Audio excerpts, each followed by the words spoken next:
Gênesis capítulo 37, versículos 1 ao 36. E Jacó habitou na terra das peregrinações de seu pai, na terra de Canaã. Estas são as gerações de Jacó. Sendo José de 17 anos, apacentava as ovelhas com seus irmãos. Sendo ainda jovem, andava com os filhos de Bila e com os filhos de Zilpa, mulheres de seu pai. E José trazia más notícias deles a seu pai. E Israel amava a José mais do que a todos os seus filhos, porque era filho da sua velhice, e fez-lhe uma túnica de várias cores. Vendo, pois, seus irmãos que seu pai o amava mais do que a todos eles, odiaram-no, e não podiam falar com ele pacificamente. Teve José um sonho que contou a seus irmãos. Por isso o odiaram ainda mais. E disse-lhes: Ouve, peço-vos, este sonho que tenho sonhado. Eis que estávamos atando feixes no meio do campo, e eis que o meu feixe se levantava, e também ficava em pé, e eis que os vossos feixes o rodeavam, e se prostravam ao meu feixe.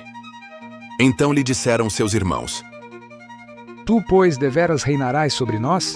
Tu deveras terás domínio sobre nós? Por isso ainda mais o odiavam por seus sonhos e por suas palavras. E teve José outro sonho, e o contou a seus irmãos e disse: Eis que tive ainda outro sonho, e eis que o sol, e a lua, e 11 estrelas se inclinavam a mim. E contando-o a seu pai e a seus irmãos, repreendeu-o seu pai, e disse-lhe: Que sonho é este que tiveste? Porventura viremos eu e tua mãe e teus irmãos a inclinar-nos perante ti em terra?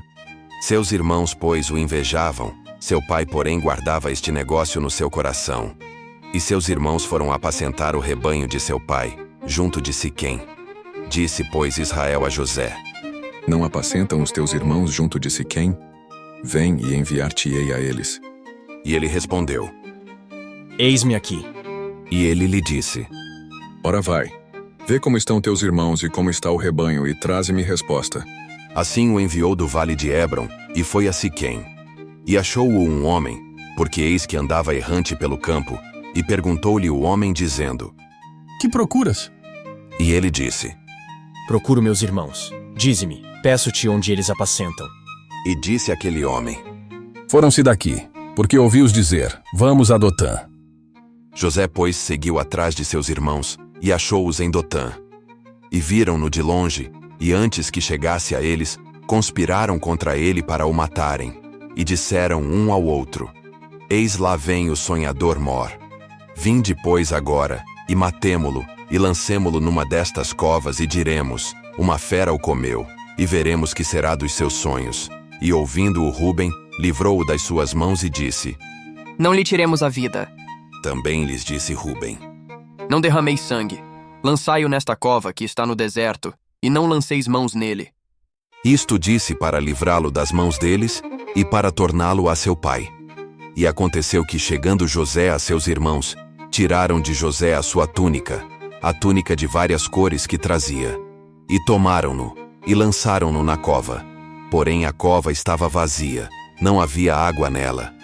Depois assentaram-se a comer pão, e levantaram os seus olhos, e olharam, e eis que uma companhia de ismaelitas vinha de Gileade, e seus camelos traziam especiarias e bálsamo e mirra, e iam levá-los ao Egito. Então Judá disse aos seus irmãos: Que proveito haverá que matemos a nosso irmão e escondamos o seu sangue? Vinde e vendamo-lo a estes ismaelitas, e não seja a nossa mão sobre ele, porque ele é nosso irmão, nossa carne. E seus irmãos obedeceram. Passando, pois, os mercadores midianitas, tiraram e alçaram a José da cova, e venderam José por 20 moedas de prata, aos ismaelitas, os quais levaram José ao Egito. Voltando, pois, Ruben à cova, eis que José não estava na cova. Então rasgou as suas vestes, e voltou a seus irmãos e disse: O menino não está, e eu aonde irei? Então tomaram a túnica de José, e mataram um cabrito, e tingiram a túnica no sangue. E enviaram a túnica de várias cores, mandando levá-la a seu pai, e disseram: Temos achado esta túnica. Conhece agora se esta será ou não a túnica de teu filho. E conheceu-a, e disse: É a túnica de meu filho. Uma fera o comeu, Certamente José foi despedaçado. Então Jacó rasgou as suas vestes, pôs saco sobre os seus lombos e lamentou a seu filho muitos dias. E levantaram-se todos os seus filhos e todas as suas filhas para o consolarem. Recusou, porém, ser consolado e disse: Porquanto com choro hei de descer ao meu filho até a sepultura. Assim o chorou seu pai. E os midianitas venderam-no no Egito a Potifar, oficial de Faraó, capitão da guarda.